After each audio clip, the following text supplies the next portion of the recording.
Hello, everybody. I assume that you can all hear me clearly because I wasn't obviously being heard just now. So I am going to share my screen and we will get going with this week's part 2 of the skin that I did last week. It was obviously the skin covers a large area of the body, so it covers a large area in the book, and I felt I needed to break it into 2 so that A, didn't bore you all to death, and B, didn't run out of time. So we're heading into part 2 on covering the skin tonight. So I'm sharing my screen here and running my picture. Come on, there we go. There we go. Right, I'm going to shrink everybody down. So if I go off track or you lose my sound or something, please, Jenny, just WhatsApp me so that I can figure out what's happening over here. Okay, your body sign language, part 2. And if you've ever noticed any little funny red cheeks or anything like that, there's a fancy name for these purple spots on the skin, normally around about the cheek or the nose area. The big fancy name for this is petechia. The first aiders will tell you that petechia has signs of other things as well. And if you've ever listened to or watched any of the murder mystery or NCIS movies, they'll talk about petechia in the eyes as well, which happens as a result of strangulation. In this particular case, this may be a sign of outright scurvy, which, as we all know, is vitamin C deficiency. Something that you do not want to experience. Vitamin C is often deficient in junk food diets, and sadly, this is what a lot of people are living on these days. Your fast foods, your KFCs, your hamburgers, your quick and easies, quick and nasties, however you like to put it. Yet vitamin C is essential for the formation of collagen. Collagen is our tissue cement. And the latest buzzword at the moment seems to be collagen and collagen supplements. And you will see these collagen supplements on virtually any health food store shelf. And a lot of the online places are all promising and promoting collagen at the moment. My answer to that one is, well, cut some hair off your head and chew that, because that is what you're getting from your collagen powder. Same with your fingernails, that is also collagen. But collagen is there to hold our body cells together. And last I looked, chewing your fingernails was not holding your body cells together. When vitamin C levels are low, we become unglued, literally. This is observed as rupture of the tiny capillaries in the skin, easy bruising, or bleeding gums. This is just one of the signs, because one of the signs of things like leukemia is also easy bruising. But bleeding gums and bruising, and as the sign shows over here, this picture is actually one of a cheek area around about here.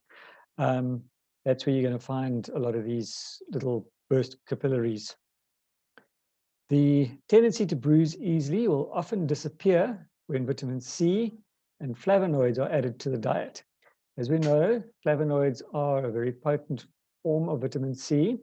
And according to Dr. Don Lawson, if you combine vitamin C and flavonoids together, you are getting a full dose of your vitamin C that you're needing. The addition of vitamin K to the diet may work if the C complex fails to eliminate bruising. Vitamin K, while we don't find it in a supplement form, is found in leafy greens, which by definition and by my just personal opinion, we will then find it in things like your flavonoids, which are made from your leafy greens. Vitamin K regulates blood clotting and may help eliminate menstrual clotting as well as easy bruising. They will often inject vitamin K for certain snake bites as instead of an anti-venom, but to help with the clotting, because some snake venoms cause clotting. I suspect they've actually been using it in some of the coronavirus patients as well. So the suggestions: eat at least 5 to 9 servings of vitamin C rich fruits and vegetables daily. I don't know about you, I don't get that. And this is the sort of foods that we're looking at.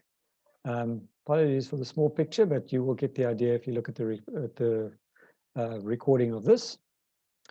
And then if you're not getting your full servings, supplement with vitamin C regularly. I take 2 vitamin C tablets on a daily basis. Rosacea, this is where the cheeks appear red or pink, and it can also spread over the nose area. So it's this whole, if you can see my face over here, it's this whole section of your face in this area. Cheeks may become red as a result of an allergic response or vitamin B2 deficiency. So all of these signs that I'm talking about throughout this book are simply that.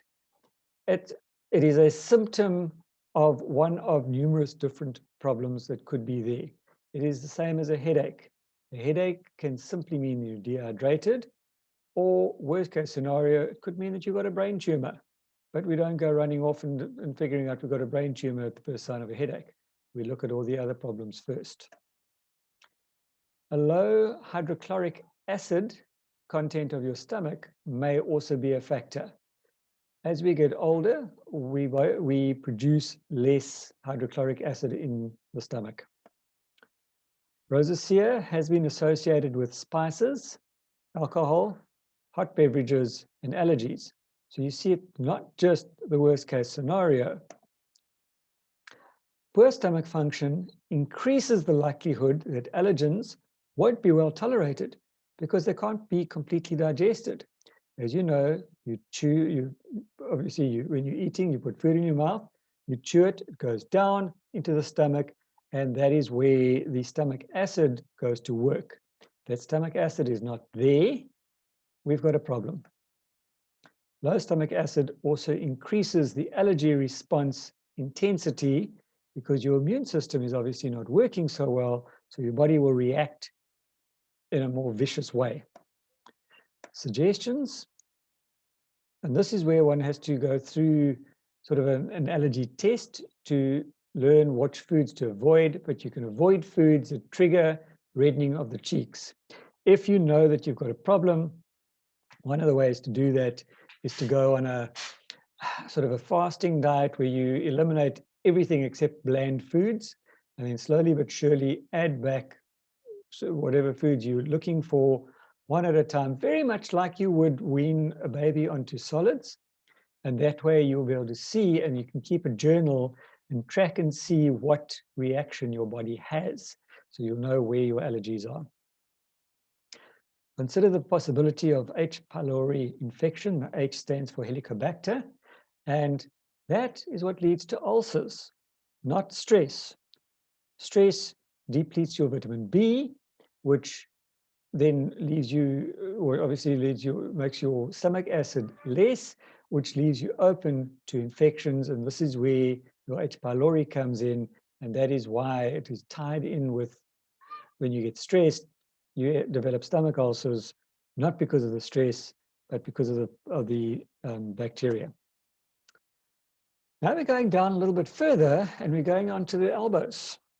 And you'll sometimes find people who've got very rough elbows and the skin that is rough like sandpaper. And it's not just from leaning on your elbows all day, it is a problem.